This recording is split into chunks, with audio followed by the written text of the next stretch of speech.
काली नजर। माँ, माँ। अरे क्या माँ माँ कर रहा है? बकरी का बच्चा है क्या? अरे माँ, मजाक छोड़ो। मुझे फाइनली वो मेन चौराहे वाली दुकान मिल गई है। अब देखना, आपका बेटा दुगनी स्पीड से पैसा कमाएगा। उफ़ो, ये क्या? मेरी ऑनलाइन मेकअप क्लास चल रही है। इतनी जोर से क्यों बोल रहे हो आप दोनों? अरे मेरी धर्म पत्नी जी, मेकअप क्लास बाद में करना। वो चौराहे वाली दुकान मिल गई है हमको। अरे वाह! रुको, मैं अपनी माँ को फोन लगाकर बता देती हूँ। अरे मैं भी अपने रिश्तेदारों को बता देती हूँ। कितनी खुशी की बात है। हाँ हाँ, मैं भी अपने दोस्तों को बता देता हूँ। 1 हफ्ते बाद रजिस्ट्री है। बस, घर में खुशी का मौका था। उन तीनों ने अपने अपने फोन उठाए और लोगों में बात फैलाना शुरू कर दिया। और रही सही कसर, श्वेता बहू ने अपने पड़ोस में सबको बताकर कर दी। अरे वर्मा आंटी, अब हम भी जल्दी कार ले लेंगे। घर का रेनोवेशन होगा और ठाट से रहेंगे हम भी। अरे ऐसा क्या हुआ? लॉटरी बाटरी लग गई है क्या? अरे इस बार चौराहे वाली मॉल में हमको भी दुकान मिल गई है। दुकान नंबर 21, जो एकदम चौराहे पर है। अब ग्राहक बढ़ेंगे तो आमदनी भी बढ़ेगी ही ना। अरे वाह, कितनी खुशी की बात है। मैं बहुत खुश हूँ तुम्हें इतना खुश देख के। बाकी एक बात कहूँ, सबको मत बताते फिरना। किसी की नजर लग जाएगी तो खुशी की खबर वापस लौट जाएगी। हैं? ऐसे थोड़ी ना होता है। अब डरा रही हो। अरे सही कह रही हूँ, काली नजर कहते हैं इस चीज को। जब आप किसी को कुछ बताओ और वो काम बिगड़ जाए। अरे लेकिन मैं तो। तुमने सबको बता दिया ना? हाँ, फोन लगा लगा के। अब बच के रहना, काली नजर बड़ी खतरनाक होती है। श्वेता इतनी खुश रहती है कि वो वर्मा आंटी की बात पर ध्यान ही नहीं देती, जबकि पड़ोस में और भी लोगों से खुशी की खबर शेयर करती रहती है। अगले दिन राजेश बहुत दुखी होकर घर आता है। अरे बेटा, क्या हुआ? मुंह क्यों सूजा हुआ है? मधुमक्खी ने काट लिया क्या? माँ, वो दुकान किसी और के पास चली गई। किसी ने ज्यादा भाव लगा दिया। अरे पर बात तो आपसे हुई थी ना उस दुकान वाले की। हाँ, आज मैं टोकन अमाउंट देने गया था, तब मुझे पता चला। कोई आकर सुबह मुझसे पहले ही ज्यादा अमाउंट दे गया। काली नजर। क्या कहा? वर्मा आंटी ने समझाया था कि किसी को बताना मत, वरना काली नजर लग जाएगी। अच्छा, तुम्हें उनकी बात मान लेनी चाहिए थी। उनकी बात मान लेती, लेकिन उसके पहले ही सबको बता चुके थे ना हम तीनों। अरे अगली बार से ध्यान रखेंगे। कोई भी नई चीज होगी तो किसी को नहीं बताएंगे। तीनों कुछ दिन ऐसे ही रहते हैं, पर एक दिन श्वेता को एक मेल आता है। राजेश, मेरा ऑनलाइन मेकअप कोर्स कंप्लीट हो गया। अब मैं खुद का पार्लर खोल सकती हूँ। अरे वाह, अपने मोहल्ले में ही खोलते हैं। ये जो घर के सामने दुकान है ना, वहीं।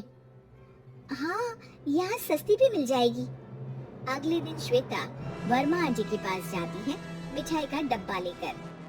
अरे आओ आओ, कैसे आना हुआ? जोर से नहीं बोलूंगी।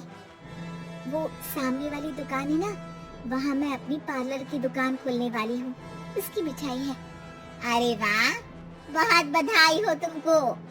हाँ, मैं कमाने लगूंगी तो राजेश पर पूरे घर का बोझ नहीं रहेगा ना आंटी जी। ये तो है, पर ये बता कि तूने ये बात किसी और को तो नहीं बताई ना?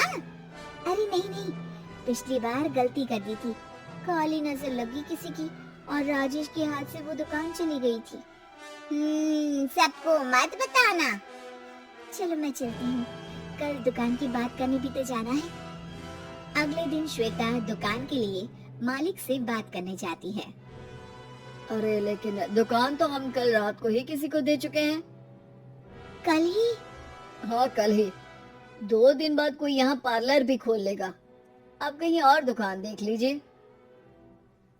अरे पर हमको भी तो पार्लर ही खोलना था। भाई एक ही दुकान है, आधी आधी तो नहीं दे सकता ना मैं। राजेश और श्वेता घर पर हताश होकर आ जाते हैं। इस बार तो किसी को बताया भी नहीं था, अब किसकी काली नजर लग सकती है?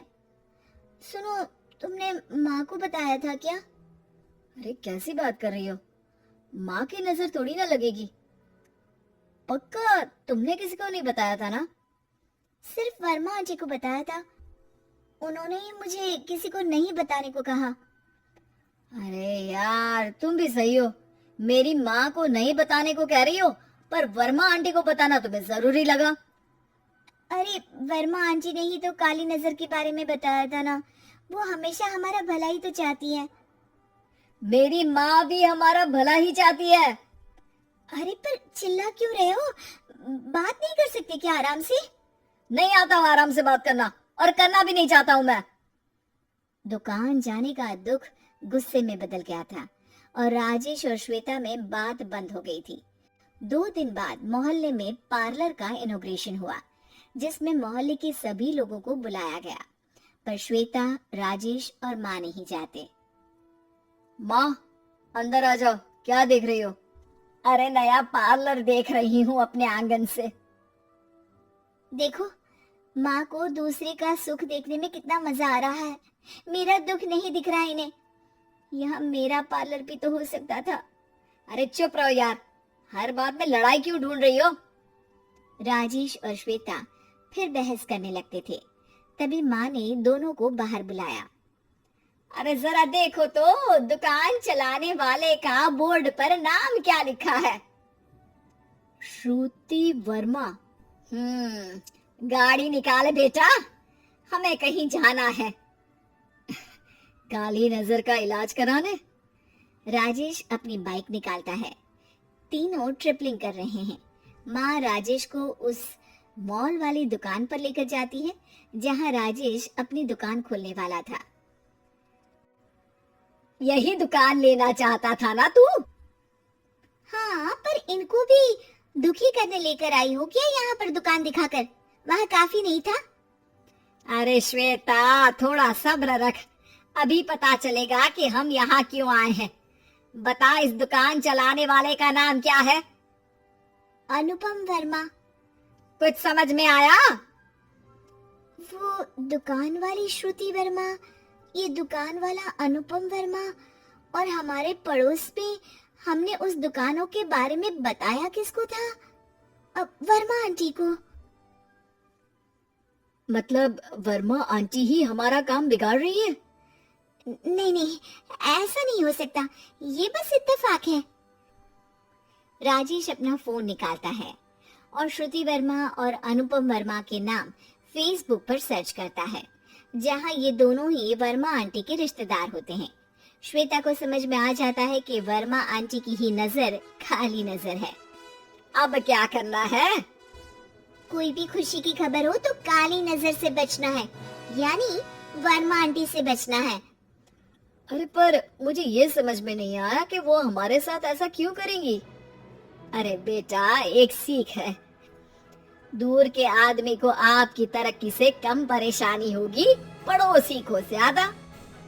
दोनों माँ की बात में हामी भरते हैं और अगला काम चुपचाप करने की कसम खाते हैं, ताकि आगे से वर्मा आंटी कोई काम ना बिगाड़ सके। हमारी ये कहानी पसंद आई होगी, कृपया हमारे चैनल को सब्सक्राइब करें और सभी अपडेट्स के लिए बेल आइकन जरूर क्लिक करें। और हाँ, वीडियो लाइक और शेयर करना मत भूलिएगा। Bye bye.